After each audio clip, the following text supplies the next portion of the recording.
Rajahmundry HDFC bank చెందిన 2,02,00,000 చోరీ కేసును పోలీసులు ఛేదించారు.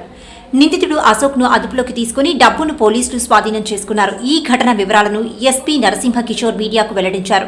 హెచ్డిఎఫ్సి ఏటీఎంలలో డబ్బులు నింపే ఏజెన్సీ తరపున అశోక్ పనిచేస్తున్నాడని, పక్కా ప్రణాళికతోనే అతడు నగదు ఎత్తికెళ్లినట్లు తెలిపారు.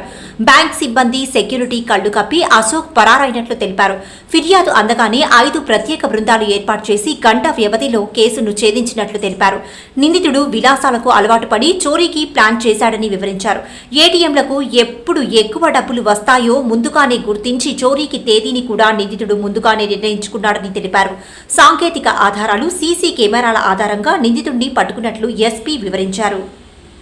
మాచరమెట్లకు చెందిన వాసంశెట్టి అశోక్ కుమార్ డిగ్రీ చేశాడు. రాజమహేంద్రవరంలోని ఏటీఎంలలో నగదు నింపే హెచ్టీసీ అనే ప్రైవేట్ ఏజెన్సీ సంస్థలో తాత్కాలిక ఉద్యోగిగా పనిచేస్తున్నాడు.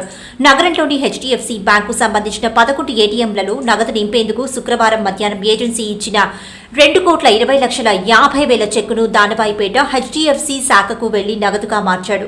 ఆ సొమ్ము ఇనుప పెట్టెలో సర్దుకొని వ్యక్తిగత కారులో పరారయ్యాడు. పోలీసులు అతడి సెల్ ఫోన్ను ట్రాక్ చేసి పట్టుకున్నారు.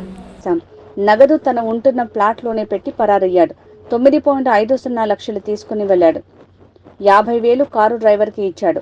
9 లక్షలు వేరే చోట ఇచ్చాడు. నగదు ప్లాట్లోనే ఉండటంతో చుట్టుపక్కలే తచ్చాడాడు. వాసంశెట్టి అశోక్ ని ప్రస్తుతం రిమాండ్ కు తరలిస్తాం అని తూర్పుగోదావరి జిల్లా ఎస్పీ కిషోర్ కుమార్ అన్నారు. మీ అందరికీ తెలుసు, నిన్న మనకి హెచ్డిఎఫ్సి బ్యాంక్లో